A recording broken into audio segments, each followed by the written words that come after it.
So, welcome to the Leadersmith podcast. We are starting an entirely new segment. It is called Notable Quotables. And you're going to enjoy this because all I'm doing is finding some important character, somebody who has taught us a lot about leadership, and then we're just going through a number of their quotes. Stay tuned. In a world of incompetent bosses, micromanagers, and petty tyrants, you are listening to The Leadersmith. Now, here is your host, Darren Gerdes. Okay, so on the show with me today, I have a good friend. I grew up with this guy. His name is Tim Prairie. He was 4 years behind me as we were growing up. We're in the same high school, same church.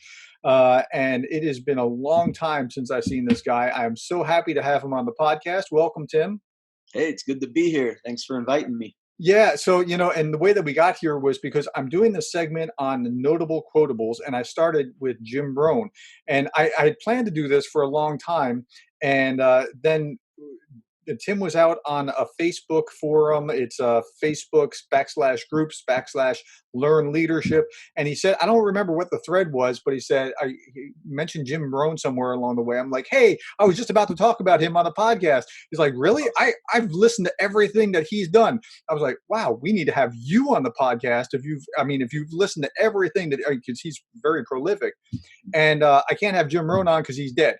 So Tim, you're stepping into big shoes. So all we're going to do is kick around some of his quotes and just, see what you think. And let's just kick it around and talk about it.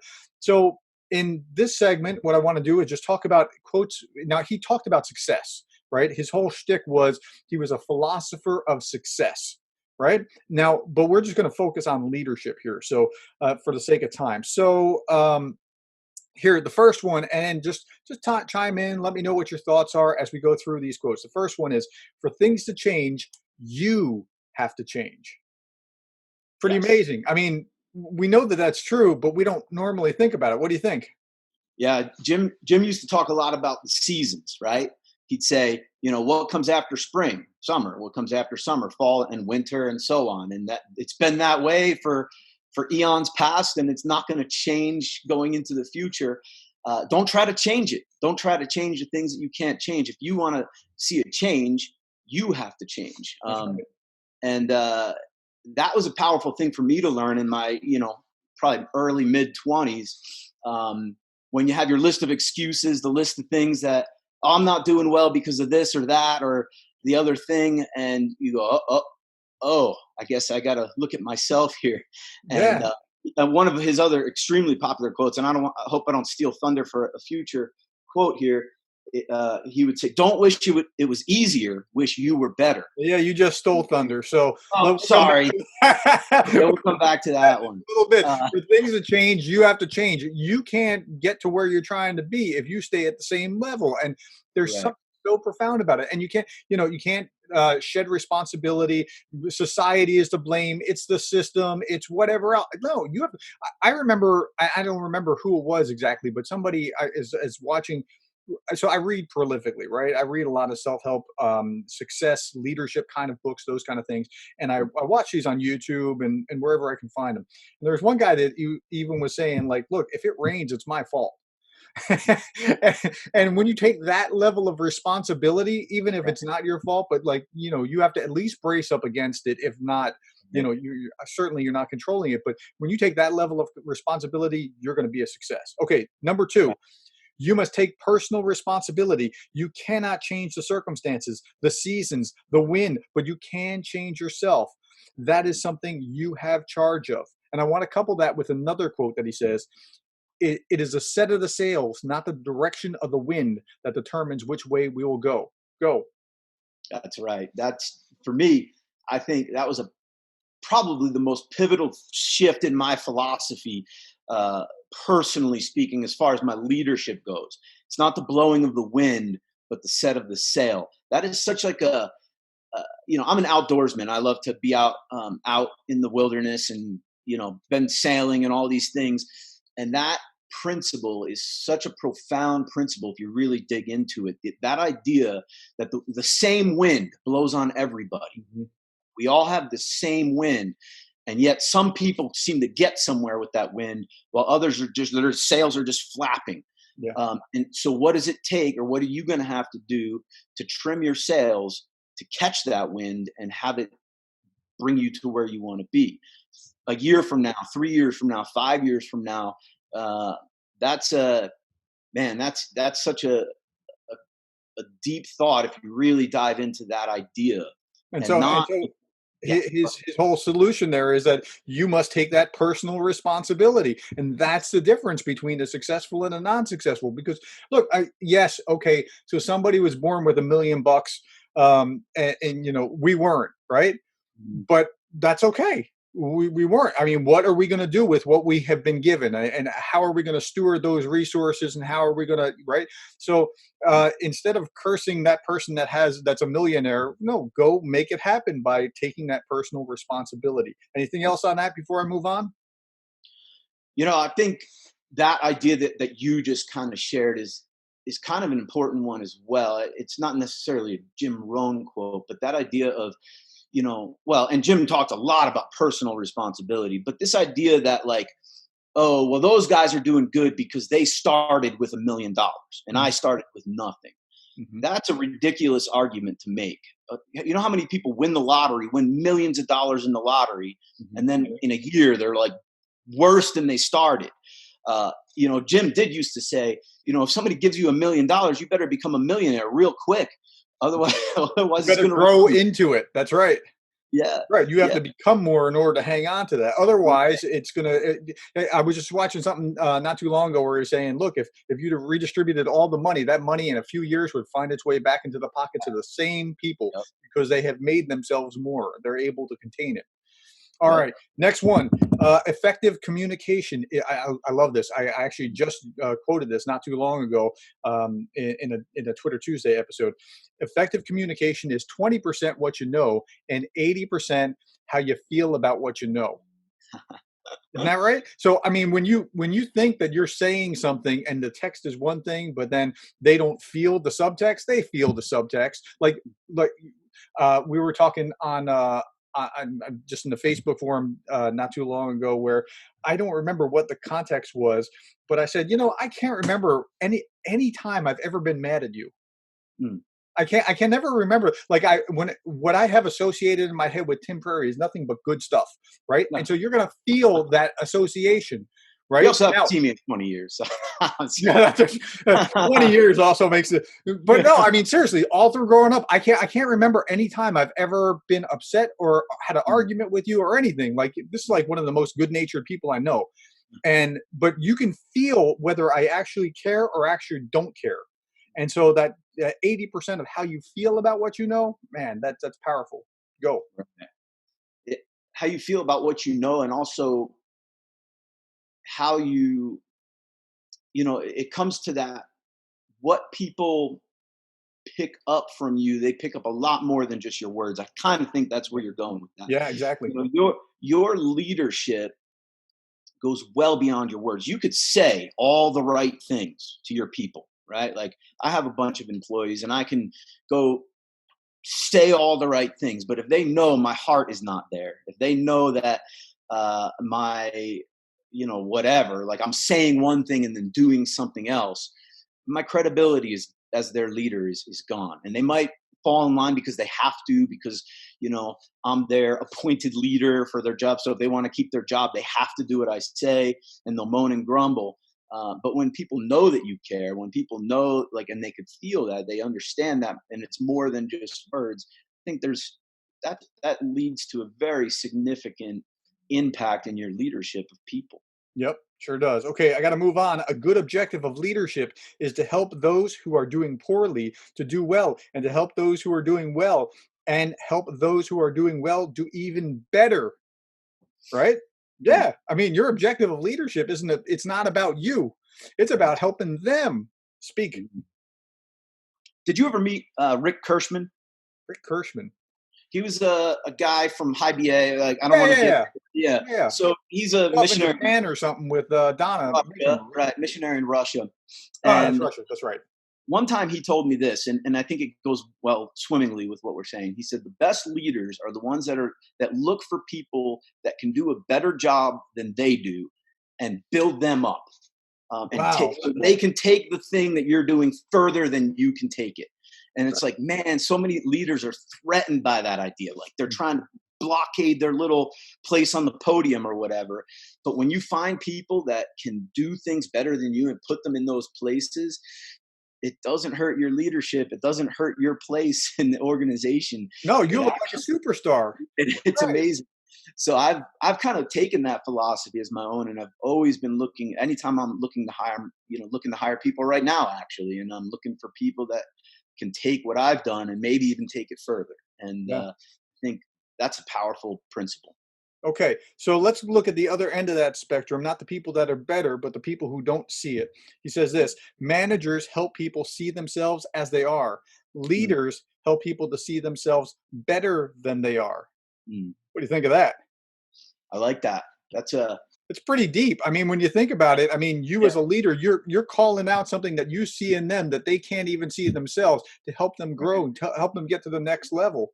Right. And if I think about people in my life that have been effective leaders for me, often I think of the people that saw the diamond in the rough in me and gave me opportunities that I probably had no business having at the time, or because they saw something, they saw something in me that they felt was worth digging into and giving me that opportunity. And so, yeah, that's a absolute strong principle of leadership, and looking for that in your people and then building them in those areas. Think about anybody who deals with middle school kids, like your dad, my dad, Dan Schaefer. Those, I mean, think about people that see when we're like in the most gangly period of our lives and have nothing going on, they still see and call something out. I mean, that's pretty amazing. Yeah, absolutely. Okay, so I got to move to the next one. Leadership is the challenge to be something more than average. Mm, How about that? absolutely. I think it's so easy to just do what you're supposed to do. You get a job, at a, wherever you're working, and you just do what you're expected to do. You work your 9 to 5 hours. You don't come in there like, well, if they're not going to pay me more, I'm not going to, put in more or whatever. And you just do the thing. And that it doesn't help you grow. It doesn't help them grow. It doesn't help anything. All you're doing is kind of surviving. And when you go that extra mile, that's when you start to develop. Things start. That's when you expand. That's right. That's you can't do what everybody else is doing and expect different results. I mean, Jim used to say, it's a ladder, not a bed. It's a ladder. Right. Yeah, like that's right. You don't come into a place and just lay in there in bed. Like it's a ladder. You climb the ladder. You put the hat on when you're taking the trash out and whistle a tune. They'll pay you an extra $1, right?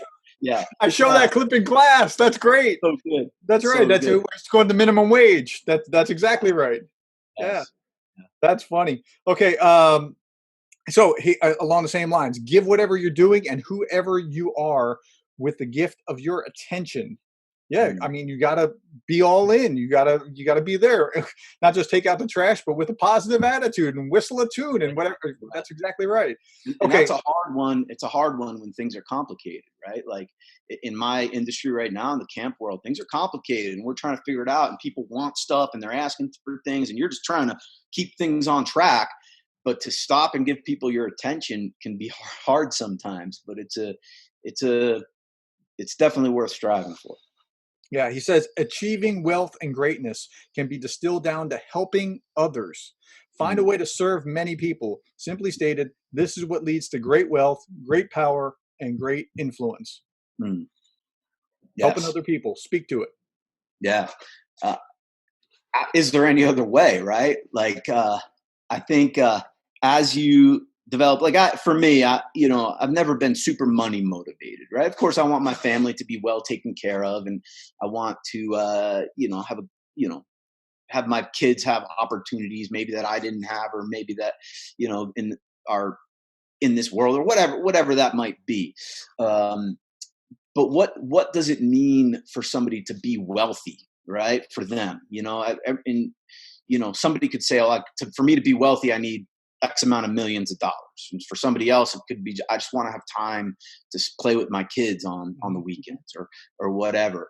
And so when you ask yourself, like, what is your kind of measure of that in your life, and get real with it and make those goals and go towards those things. I'm sorry, can you kind of say the quote again? Yeah. So you went off on the second part. The first part was achieving wealth and greatness can be distilled down to helping others. Helping others, yes. Yeah. And in everything in life, right? Like your relationships with people, bring value to every single situation. So whether you want to make millions of dollars, like financially, or you want to have a deep personal equity with people, all those things, it takes a team, it takes people. Actually, Jim used to say, it's hard to find a hermit, a hermit who's a millionaire, right? That's right. It takes relationships, and sometimes those relationships can be difficult, but when you build other people up, success follows that. Yeah, and so as you were talking, I was thinking through the same kind of thing. I challenged my class, show me any great thing that has been done just by one individual, and I'm qualify that by himself. I don't mean that he's one great individual after he's been trained by other great individuals, or with other people's stuff. Like even Einstein, he had been trained before he got to that place. I mean, he's standing on the shoulders of all his teachers. You can't find it. It doesn't happen. Exist. Yeah. All right. Next one. Integrity is the most valuable and respected quality of leadership. Always keep your word. Yes. Even as I think when I had kids, that became an even deeper lesson for me. Right.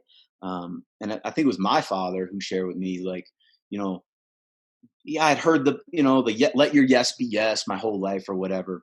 But in relation to, like, even discipline, right? Whether it be disciplining your kids, disciplining your employees. If you say something like, if you do this, I will do that, on either the positive side or the negative side of whatever that might be, and then you don't follow through with that, your integrity is blown up.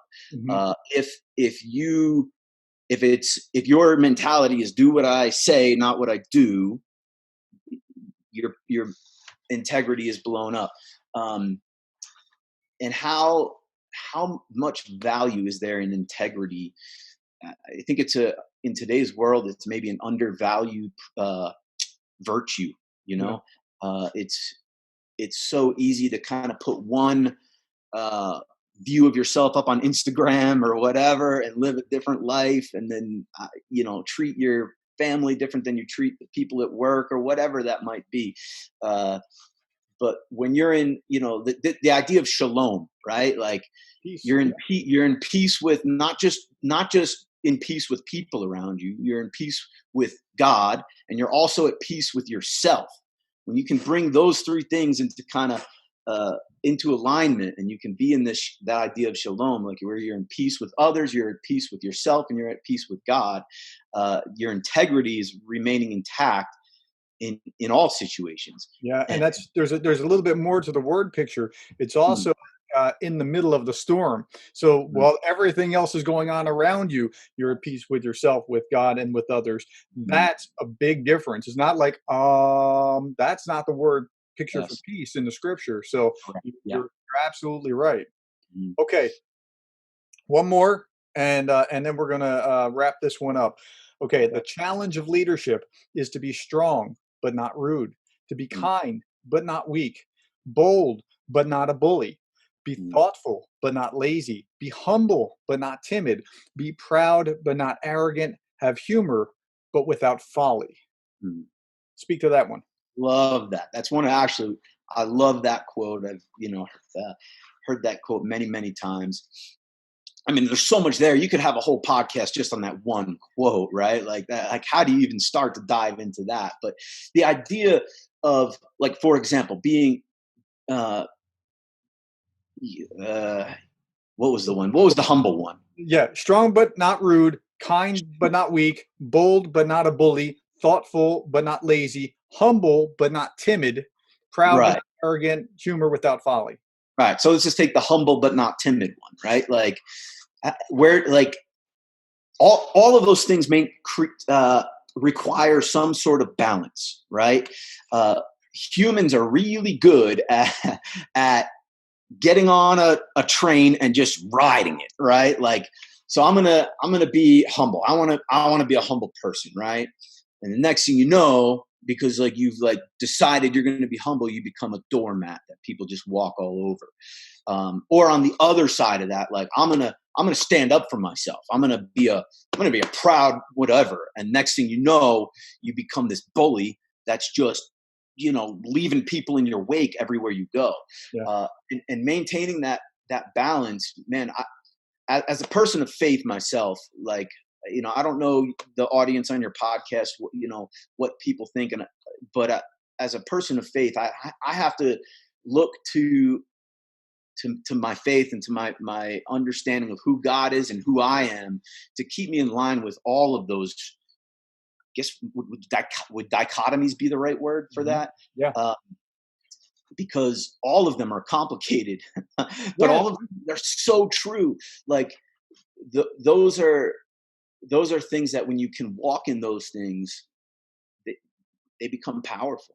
Yeah. And So, you're talking about that dichotomy. What struck me, I was thinking of in the Proverbs where Solomon's talking about truth and mercy, right? You couple truth and mercy, you have something. So you don't have to be truthful. I have to tell them like it is, right? No, tell them truth with mercy, the way that you'd want to be told. And that's very much like this, strong but not rude, kind but not weak, bold but not a bully, humble but not timid. And I think it's so easy for leaders to go off the rails that I think he's just summarizing leadership so well in that quote. Hey, listen, I try to keep every episode fairly short, and we're about bucking up against the limits of my time. But before I go, tell the audience what you do and about your camp in California and that kind of thing. Okay, cool. Yeah. Hume Lake Christian Camps. We're a camp organization. Our main property is out here in California, kind of central valley of California, up in the mountains, Sequoia National Park. We have a very large camp here, and beautiful ministry where we get to see kids come and their lives transformed in all kinds of fun, cool ways. I happen to be over the activities department, so everything from aquatics to zip lines and everything in between. I get to oversee the staffing, the training, the policies and procedures for all of that at not just our property here in California. We also have a camp in Massachusetts. We have another property in Southern California. And then we do offsite camps where we'll rent facilities to run camps in different areas. So I get to be a part of that and help oversee, make sure people are doing the right thing when it comes to those areas. And it's been a lot of fun. Been with Hume for 6 years now. Yeah. So if anybody is interested and wants to get a hold of you or the camp or whatever, they would contact you how? The easiest way would be to send me an email at T as in Timothy, T Prairie at humelake.org. Or you could just find our website. It's Hume, HUME.org. And you'll be able to probably look me up in the staff section on the website there. I'm not super website savvy, but I'm sure. No. I'm a natural indoorsman myself. You and I are about opposite ends of that spectrum. So, hey, so there's so much more to cover. Please come back in another episode, and we'll go over Rome as he was talking about success rather than just about leadership. This a podcast about leadership, but there's so many great success quotes that he has that I'd like to do another episode on that. You up for that? I love it. Yeah, absolutely. All right. Thank you very much. And I hope that helps those that are listening become the kind of leaders that they would want to follow.